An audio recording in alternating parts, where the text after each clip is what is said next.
Okay, hello everybody. Hey, how's it going? How you Hey doing, Mike. Ryan? I'm all right, Michael. Yeah. For everybody listening, this is Michael and I'm Ryan and we're here to talk about the research basis behind colleague AI. hmm Um, I think it's safe to just kind of jump in. Michael, Yeah, can you introduce yourself? Tell us a of little bit course. Yeah. about who you are and what you're up to.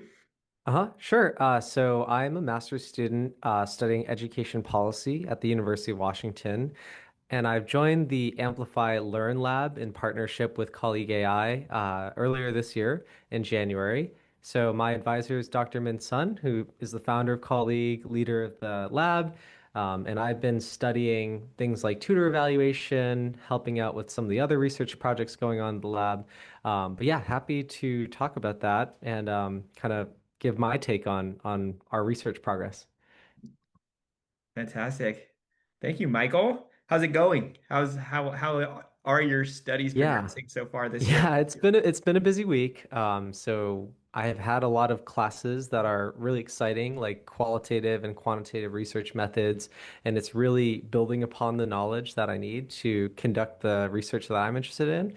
So I think it's really cool to have that both practical, research that we're doing, and then at the same time, kind of learning more of the theory behind it in my coursework. And so it's been a busy week, but I'm excited to be here and chat with you and just sort of share the things I've learned over the past few months as I've onboarded also to Colleague and the Amplify Learn Lab. Yeah. Awesome. And of course, when we say tutor evaluation, we're talking about AI tutors. And I think we'll hmm probably have some time to talk about that in a little while. hmm Um, Gosh, yeah, I really appreciate what you're saying, that notion of theory and practice. hmm Today, so to introduce myself, everyone, hello, my name is hmm Ryan Freeze. My students know me as Mr. Freeze. I work at Bellingham Public Schools at the moment as a multilingual learner specialist. So I work with kids who are new to their English journey and in different progressions of such. And yeah, to connect with that notion of theory and practice, today in my classes, we were reading poetry. But hmm specifically, we were reading poetry after having worked through some explicit teaching on reading and learning strategies, which is like hmm a theoretical pedagogical framework. And it's so funny because we are asked to go to these trainings sometimes. And hmm in these trainings, we're told this is a research-based practice, and that's why you hmm should do it. And today, as I was exercising this research-based practice, specifically through the lens of SIOP, Sheltered Instruction Observation Protocol, Whoa, explicitly teach learning cool. strategies, right? And then to see today my kids doing that and finding hmm access into the abstraction of poetry and like hmm doing so happily was hmm so hmm it was Yeah. so great. Yeah. And so I think like that's Yeah. why we're here, right? Is to try to hmm find that overlap between the theory hmm and how that's supported with research. Because hmm at the end of that pipeline is student learning, observable, Right. measurable student Right. learning, which is Yeah. so I don't know, for me, that's Yeah, so that's what we're here to do, right? Like at the end of the day, our platform, but also our research, it's intended to improve, student learning outcomes and just help people along their learning journeys. So at least for me, the reason I even pursue this is because I want people to have the right, frameworks, the right kind of approaches to teaching and learning, so that the students can have the best outcomes possible. Yeah.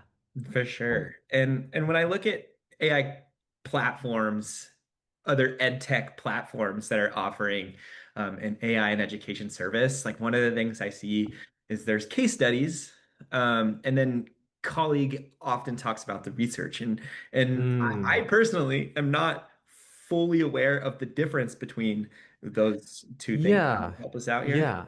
Yeah. So I think there's a couple of different things at play. So there's, as you mentioned, case studies, which are going to be a lot smaller in terms of sample size. You're going to have maybe a few people or a dozen people participate in a case study.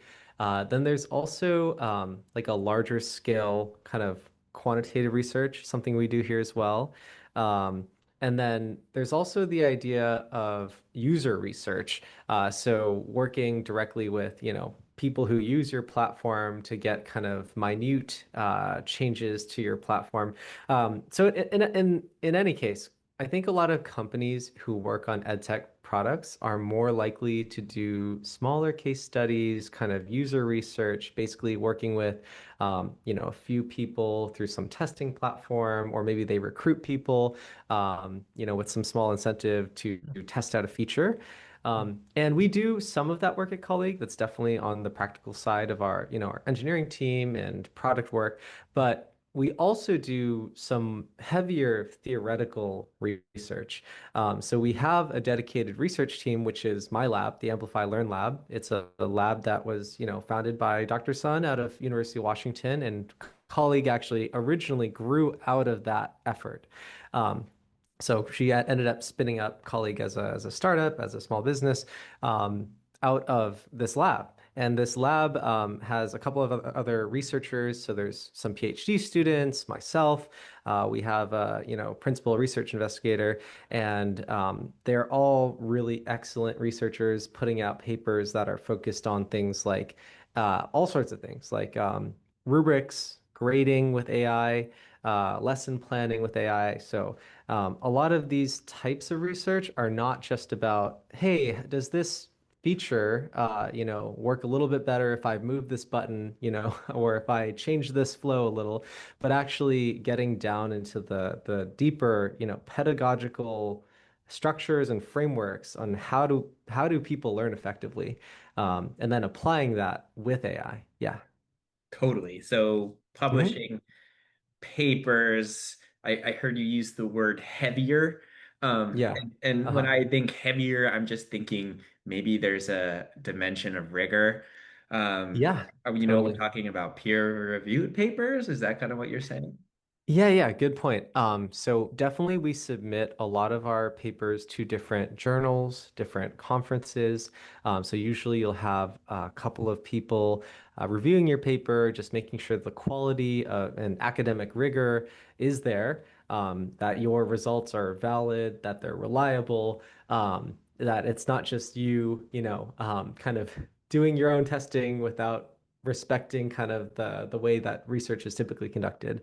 So yeah, I definitely think that, so we have some papers that obviously have been published in different journals and conferences, and then we also have a set of working papers that are basically like the current papers that we have that are in progress. Maybe they haven't been published, but we're actively working on. And, Yeah. and you said something that piqued my interest here. You said Hmm. how research is typically conducted. Hmm.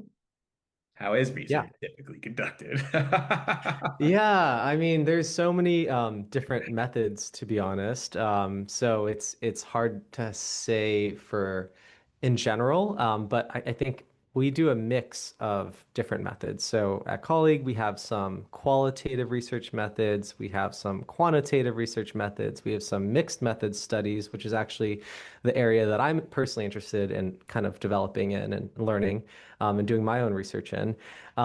But each of those strategies can look quite different, right? So in qualitative research, you could have anything from something like ethnography, all the way to things like survey data, and then for quantitative research, we're also kind of trying to measure more numerically, maybe student outcomes. So maybe we're looking at tests, pre-tests, post-tests, post-test scores based on their usage of Colleague.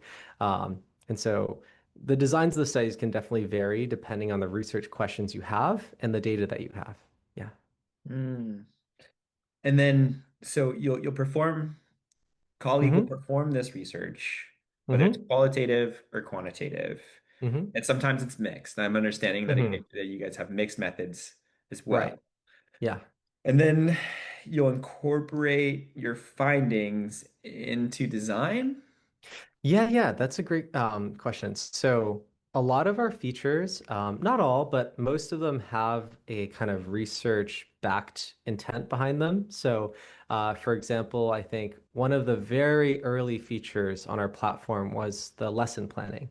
And so Mhm. the original, I think, grant that was established from our lab was to create really high quality math and science lessons. So a lot of the papers at that time were comparing the lesson plans that were kind of generated from AI to, teachers' impressions and labeling of those lesson plans. Is this as, high quality as like a human created lesson plan?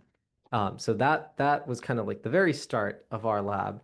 And then since then, a lot of, different features and different types of interactions that we think will like fundamentally transform the relationship between teachers and students have come out. So right now, we also have papers on grading, so automating grading, creating rubrics that are based on basically like standards-based rubrics.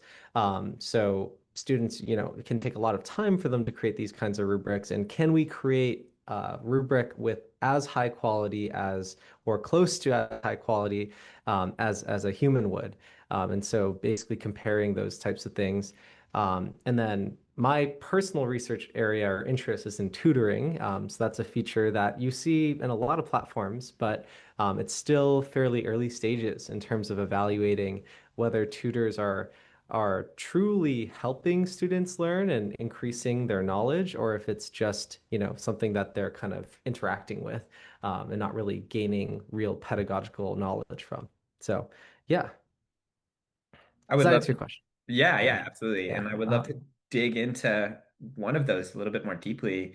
And I think at some point we Hmm. will, because as I understand it, you're working on the tutoring component. But I want to just touch on this Hmm. idea of research questions, and Hmm. like broad research practice. There Mm. is a question. Hmm. What is an example? I mean, you talked about science and math lessons. Mm.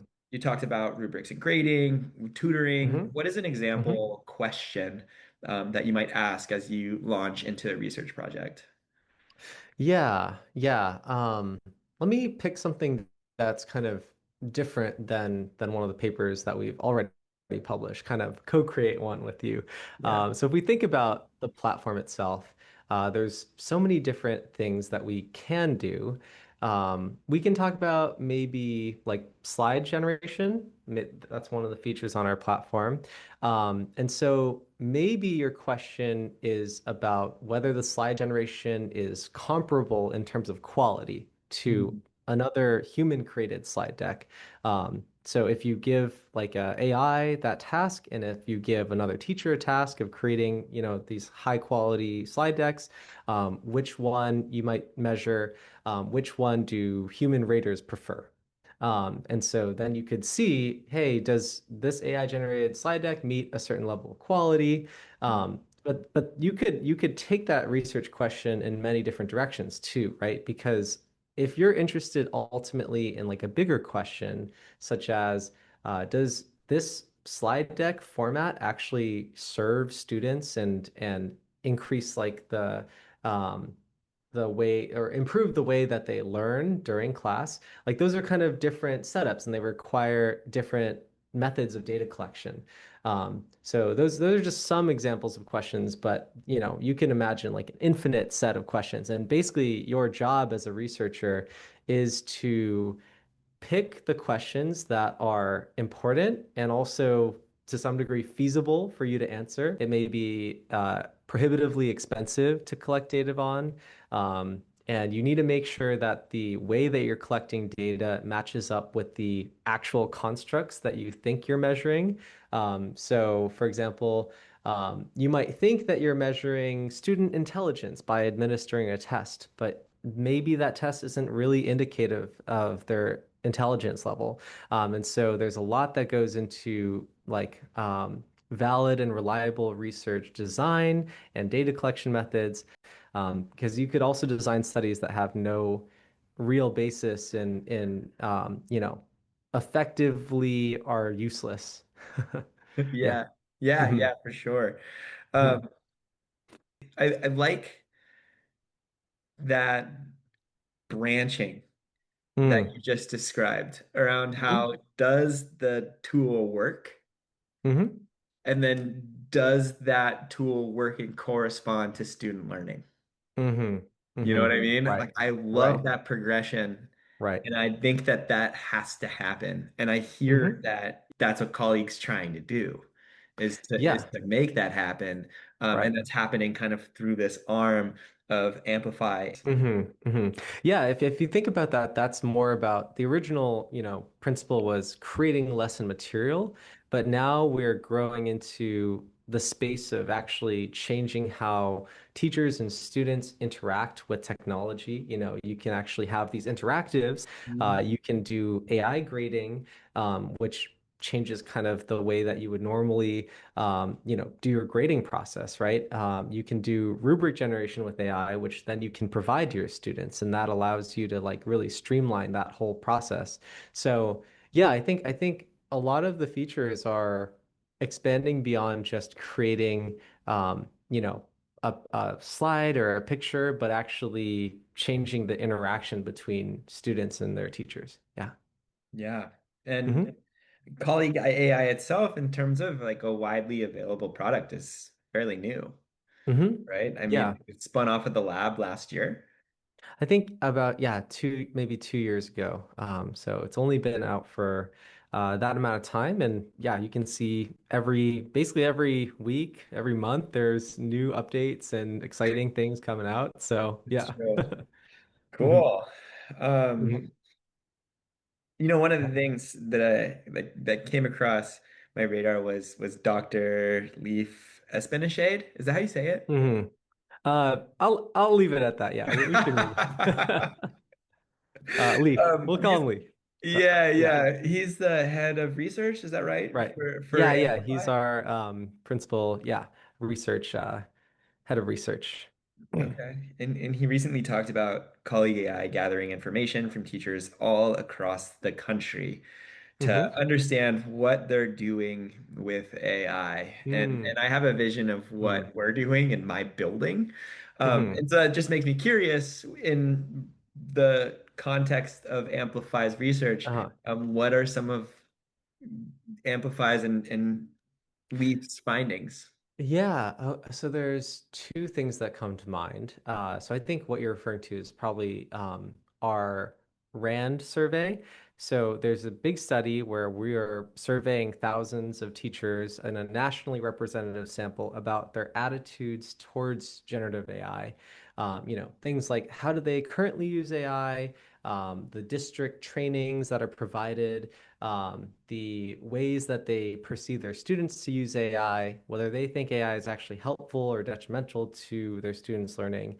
So that's kind of like the big survey. And we're actually in year two of that. So the first year, it was I think just like the last year was the initial implementation of that survey, and then we modified some of the questions to line up with kind of the current pace and some of the new tools that have come out.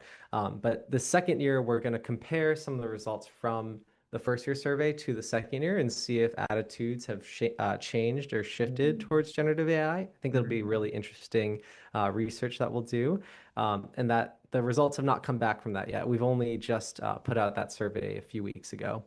And then the second thing that comes to mind is our implementation study. So we have partnerships with several school districts across the country, and we are basically partnering directly with their administration to record data, from the usage of colleagues. So basically platform usage data with that district. And then we also work with those districts because we have that close partnership for them to share some of their own demographic data as well as their test scores and see if colleague had an impact based on the usage amount. So if people are using colleague AI a lot, do we actually see changes in scores and things like that across the district? Yeah. Very cool. Oh, and then Yeah, sorry, let me add one more thing. do it. And so just from the initial mid-year report results, so those actually did come out. That's only half of the year, so it's from, start of the school year to the December 2025. Is this the implementation or is This this is the implementation study. So the mid-year report results, we actually did see a correlation between increased usage of colleague and increased reading scores.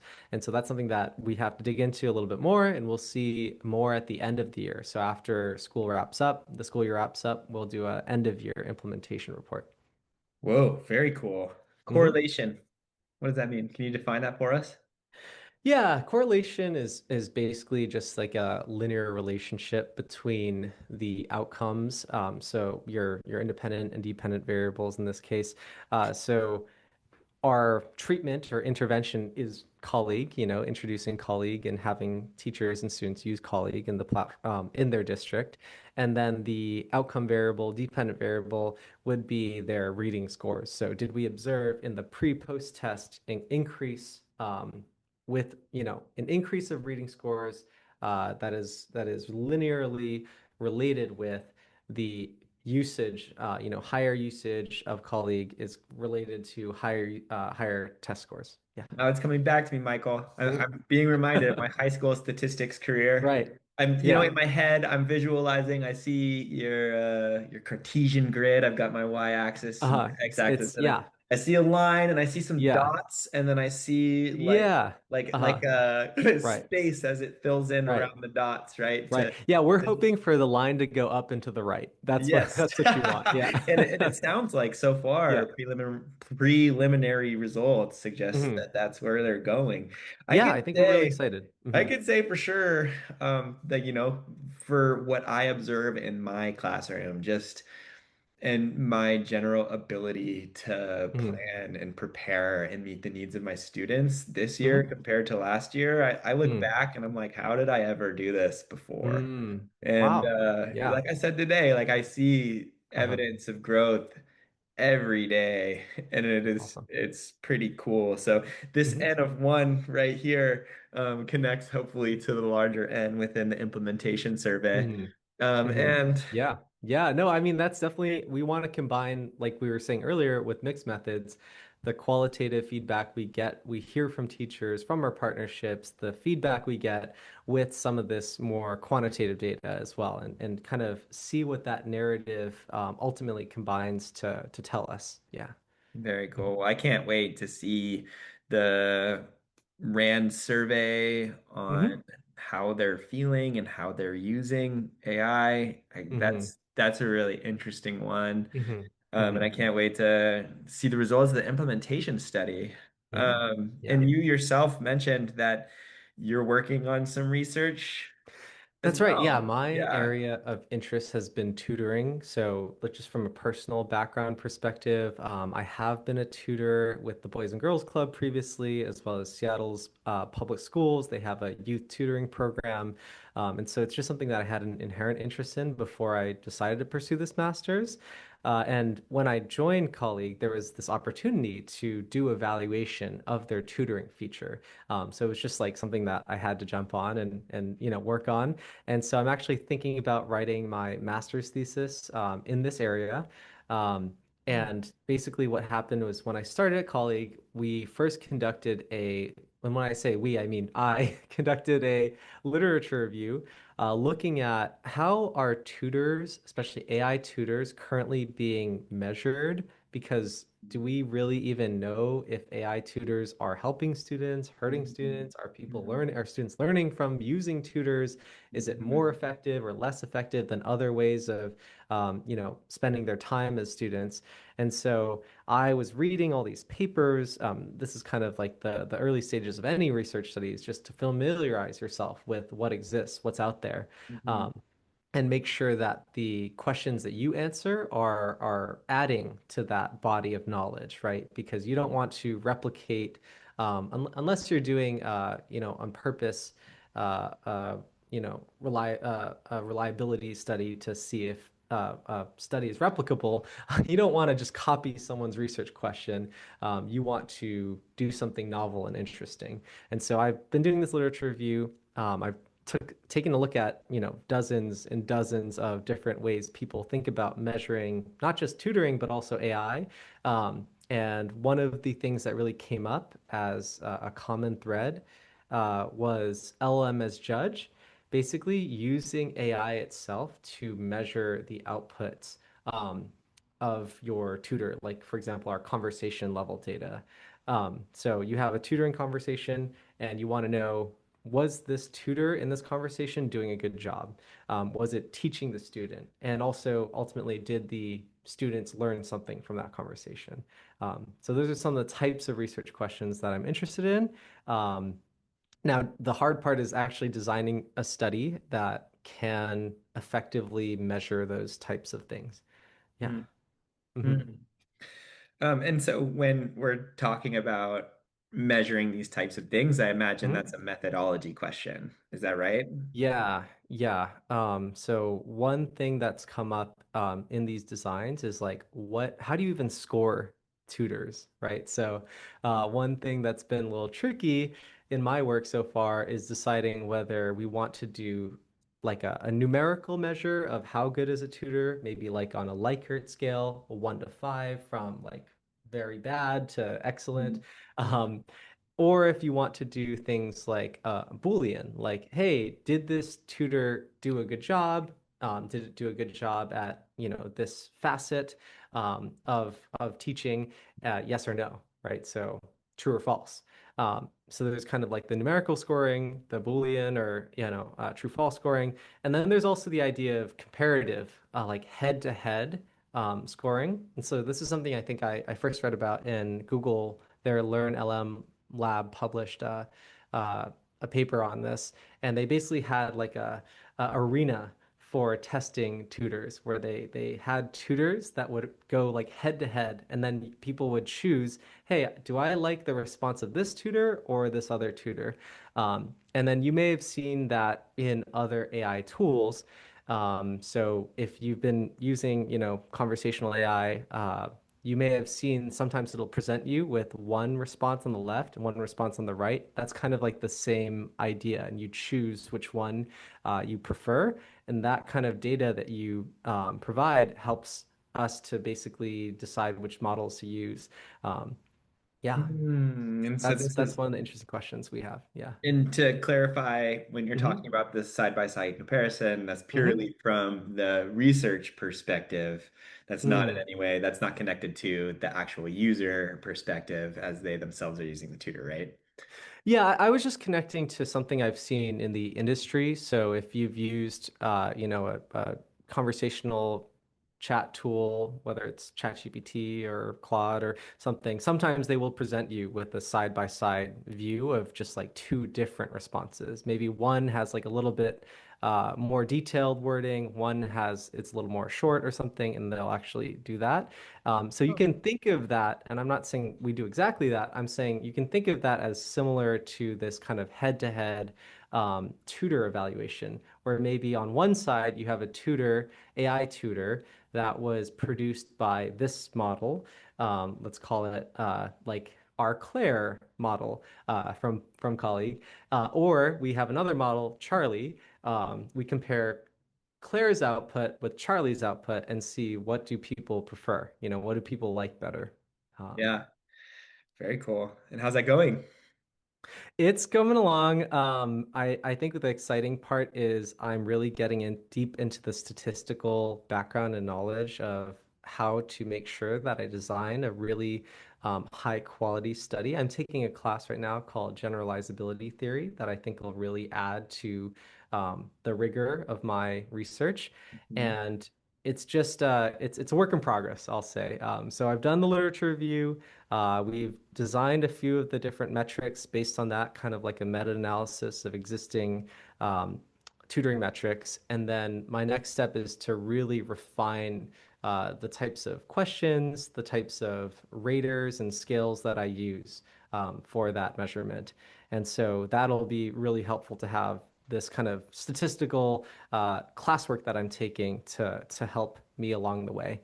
And so I've been really, as much as possible this spring, taking as many quantitative and qualitative research methods courses as I can to bolster this study. Yeah. Heck yeah. Well, I can Hmm. tell you, I've never met a graduate student in my life who's ever said, yeah, like it's done. Yeah, yeah, for sure. I You know? mean, even papers that we write end to end, we put them out sometimes as working papers, right? Yeah, We don't even publish them. So yeah, yeah. it's always a work in progress. Well, that makes me think like Hmm. about the incentives. Like Hmm. it makes me wonder what drives people to get through that finish line. Hmm. You know what I mean? And like I think so Hmm. often in industry there's skepticism. Like people are savvy Hmm. and sometimes skeptical when an Hmm. industry organization is also building research or conducting research that Hmm. maybe supports their industry. Like Hmm. it makes you Hmm. think of like the Got Milk campaign. Do you Oh, remember okay. that? Yeah, Oh, like you mean like with like the posters and they're like drinking like the glasses of yeah, man, milk like the and stuff? white Okay. the milks The milk sash, yeah. yeah, the milk stash and Yeah. like the whole thing on like how milk is good for you. And I like recently read a report or I read an article somewhere talking about and maybe acknowledging how like quote good scientific a good scientific result is worth Hmm. a lot for the industry. Hmm. Um, and I guess I think it's important to ask and look at that seriously. And Hmm. I have to wonder, like, our colleague AI researchers making the big bucks here, like, what incentives are I driving see. you, Oh, I Michael, see in where you're your getting at. Okay. work and Uh-huh. your colleagues to cross the finish Ah, line? okay. Yeah, yeah, that's a tricky question. I guess you're kind of referring to the idea of having a bit of like bias, right? And so Right. research constantly have to deal with um, this problem of bias in their research in many different forms. And one of those forms of bias is at the end of the day, someone has to fund your research, right? Like it Yeah. costs money Yeah. to sustain yourself as a researcher, but also all of the different things that go along with research, incidental costs with, going to conferences, present your research, or, paying participants for their participation in your surveys and things. Definitely, there's a cost associated with that. So there's a balance that I think researchers have to take with being able to conduct their research financially and then also producing a research results that is not so heavily influenced or just tailored to whoever is providing them with funding, right? Because I imagine like there's been cases like you said, Got Milk, where or even like the oil and gas industry or something where Totally. Yeah. the results of the research are supporting the people who have hired those researchers, right? Yeah. Because they know they want to tailor their results to what their sponsors want to see. Um, Yeah. so so yeah, and I would say that I think with colleague, ultimately our goal is to improve education outcomes for students, and kind of have like this bring the transformative power of AI into that process and help teachers, help students, do their best work. And so I would say that already that kind of motivation there is also aligned with the funding sources, which ultimately, like our lab, um, we get grants to do that kind of work. So that's the first thing. And there's also a separation between our lab and the company Colleague AI itself, right? Mm, So mm, technically, like I myself, as a graduate researcher, am employed by the lab. And so that distinction is like I'm working for the grant that is meant the objective of the grant is to, create higher quality lessons or create mm, so those kinds of goals are really aligned with the work that we do. And so it's not quite the same as just like another company or ed tech startup where ultimately your goal is to get users and grow and make money, right. right? Yeah. Yeah. Of Right. course, that's an objective for colleague, like that's still part of the ultimate plan. But we do believe that our research and work is kind of the foundational starting point for building the platform, and I think the directionality of that's really important. Um, it's like we need to build things that align with like the best practices from our research, so that we provide the best kind of learning outcomes. And it's not, hey, we built this thing, now let's go hire a bunch of researchers to tell us that it's great and that it works. Uh, Yeah. yeah. Yeah. For sure. Yeah. And I mean, Mhm. like we mentioned earlier, I guess there's the process of peer review through your papers. Oh Um, yeah, yeah, good point. And it's ultimately we have to meet a certain level of rigor in our publications. And so it's not like we can just make up whatever we want or fabricate kind of positive results for ourselves. It's something that goes through a vetting of your peers in your field, experts in the field that will make sure that your research is sound. Yeah. yeah, and you guys are doing such amazing research. Does every paper get approved, or are you guys just No, busting absolutely them not. out? Is that Yeah, I was actually working on a paper with Dr. Leaf, and we were applying for a recent paper that apparently we got a few revisions for. So that paper we may, read some of those suggestions and then apply again for a different conference. But basically, that's the process of research. Is there's a lot of writing, revising, getting feedback, and then if you get your paper rejected, then seeing where else that paper may belong in terms of a conference or other publication or journal, and then making sure that you address the peer review feedback, I think is a big part of that. So I'm actually going through that process right now, and I'm thinking about how to fix some of the issues with the paper that we wrote. yeah. Yeah. That Mhm. sounds disheartening to I think in many fields, and certainly research, you have to be able to face rejection sometimes and be able to move on and just learn from that experience. Um, yeah, I think I'd rather fail and get feedback than fail and not know. So I think that's something that's really kind of awesome about research is that you do get all this feedback from people who are in your field. And so we have, four different reviewers on the paper that we wrote and four different perspectives to kind of give me guidance on where to take the research. Yeah. yeah. Hmm. And it makes me think about who's behind it too. Mm. You know what I mean? Like you said, there are these four different people, and of course, all of the Mm. people are all in the space, Yeah. spending every Preeminent day. researchers. Yeah. Yeah, Yeah. and I got to see Dr. Min's son present at an ed tech conference. I went down to Seattle a few months ago Mm. for Oh, yeah. NCCE, and I Uh-huh. got to see her talk, and it's so clear that Yeah. she's driven for student learning. Mm. It's Hmm. so obvious that that's the thing that wields her passion Mm. is the student learning. There's so much heart behind what Hmm. she's doing. Yeah, well, I'll definitely say like she's an inspiration to me, and I really look up to her as my advisor, and just in general, like the knowledge that she brings to the table, the relationships that she's built. She seems to know everyone and care Mhm. about so deeply about her districts, her students, and teachers that she works with. But yeah, she has just always seemed to have this very passionate, I want to help students. I want to help, Mhm. students learn, and I want to make sure that they get the best experience that they can get. Mhm. Um, and I also want to help teachers provide that kind of, that experience for them. Mhm. So yeah, I would say that she's definitely one of the reasons that I'm here at this lab.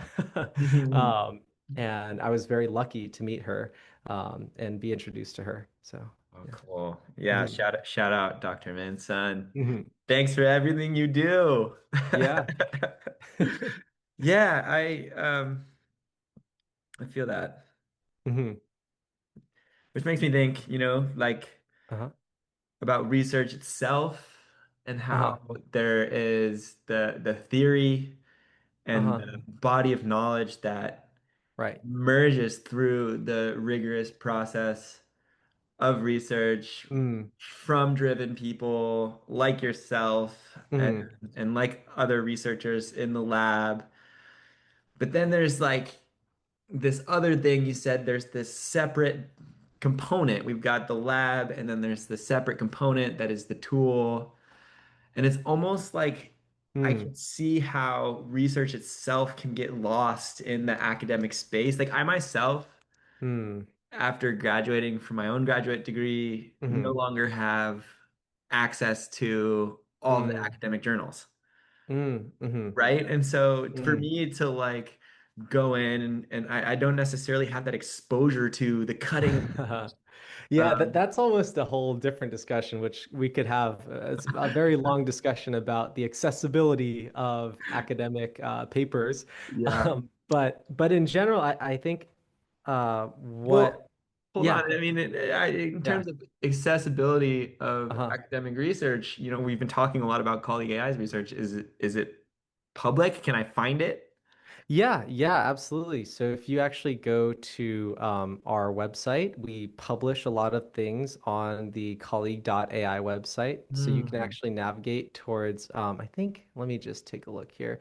Yeah, if you open the website and you go to resources and then research publications, we publish a lot of our reports. You can actually see our most recent one Awesome. was that mid-year report Oh that I my mentioned God. earlier. So you can Okay. just download that right off our website. Oh, that's Um, fantastic. and that I think that just gets to the idea of we and Dr. Sun, and this is something that I also learned from her, is sometimes in academia, research can be very theoretical, and you may not have many people see the work that you do. You may have only a few citations, maybe only a few people see your paper. Um, and that can be really hard as an academic to think that, hey, I've done all this work, but no one's really using this in a way that helps people. And I think the whole idea of taking the lab and then building colleague out of that lab is really about applying theory, applying research, making it realized and practical, and actually seeing that students are benefiting from the research that you're doing. So yeah, I just think that's a really cool kind of direction of going from research and taking that and then putting it into classrooms so like directly. And usually it's something that it's pretty unique, I would say. It's usually something that's hard to get if you're a researcher to see that practical, like day by day implementation. We literally get daily feedback from teachers and students.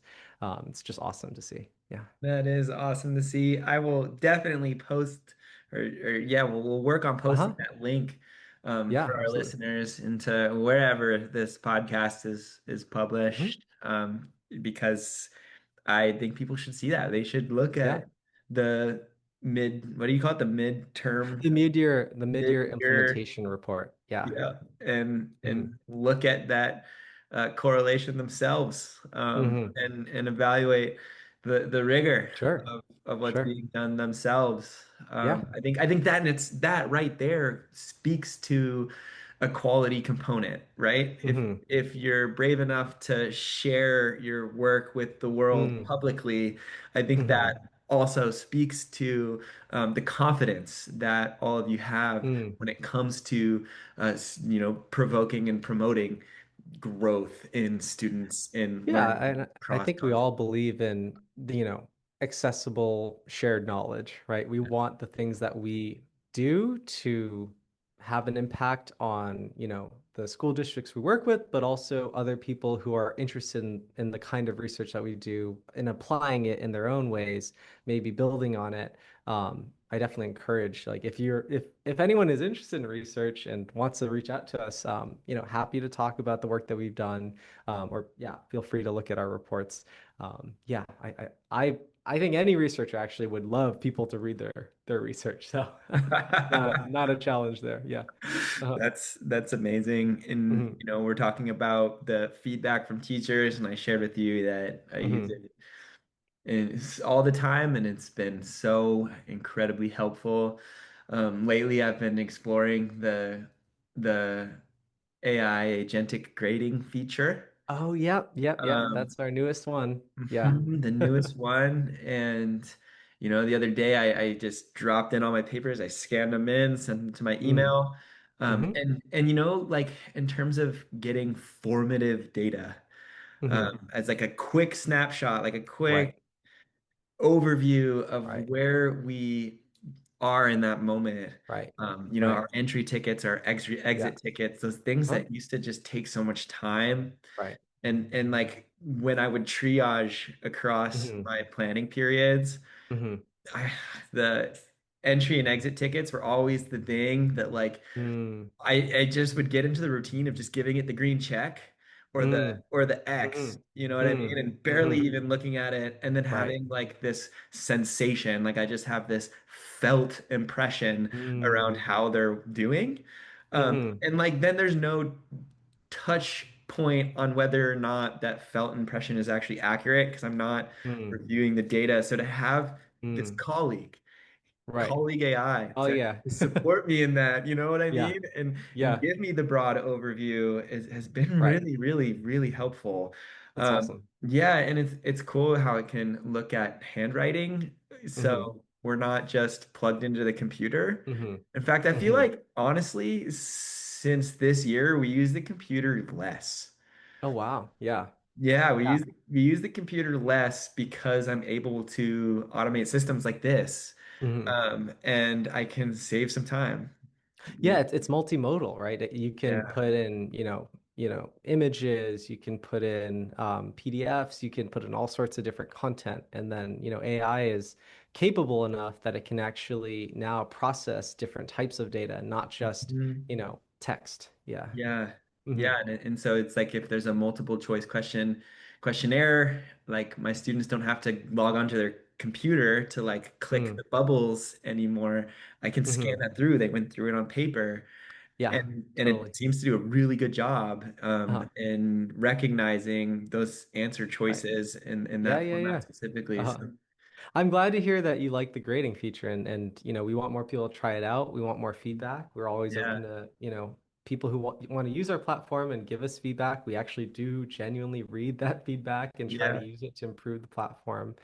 Um, and I think the AI grading feature is really exciting. And actually, in terms of research, one of the PhD students in our lab, I think Victor is actually working on evaluating that AI grading system. So work in progress. But yeah, yeah. our research is always kind of like in parallel with the work that we do. Yeah. Very cool. Hmm. And you mentioned also that if people want to get a hold of you, how do Yeah. they do that? I mean, how do you connect with folks who are passionate Yeah. about this type of stuff? Yeah, that's a good question. I feel like we have so many different ways that we can do that. First of Yeah. all, we have this podcast, which I assume will Uh-huh. be posted on YouTube, and then we have all our LinkedIn's are on our website. Okay, You that's can it. also contact us by our email. We have like a colleague AI email, which is on our website as well. We have a contact us page, colleague on colleague.ai. Um, slash about dash colleague dash AI slash contact. So we can contact our company directly that way. But yeah, happy to just connect if folks are interested. Just shoot me a message on LinkedIn. I think that's probably about the easiest way. And other folks on our team also have their LinkedIn linked on the website. Fantastic. Hmm. Yeah, LinkedIn is one of those things that it's kind of funny. It's like social media for work. Uh-huh. But I'm Yeah. finding that it is actually a fantastic place Uh-huh. to help build community, especially in this space as it's so new. Sure. So Yeah. Yeah. yeah, I think it's definitely I think people use it for different reasons for sure. yeah, But I always like I actually reconnected with an old friend recently over LinkedIn. Really funny story. But yeah, you never know. very So cool. Well, yeah. Michael, thank Mhm. you so much Thank you, for all Ryan. your hard Yeah. work and everything that you do Hmm. to support student learning. Hmm. Thank you, Appreciate Ryan. Yeah, it. this is really Yeah. fun actually. I was a little nervous kind of going into the podcast. But no, I had a blast and you've been, excellent just like helping me through this process. So, yeah. Right on. Well, All right. you guys have all heard it. This is Michael. Michael, how do we say your last name? Xiao. You can say it Michael as Xiao. Xiao. All right. Well, Yeah. Michael Yeah. Xiao, Okay. researcher at Amplify Learn. Thanks again. And All we'll right. all be in touch. Thank you all.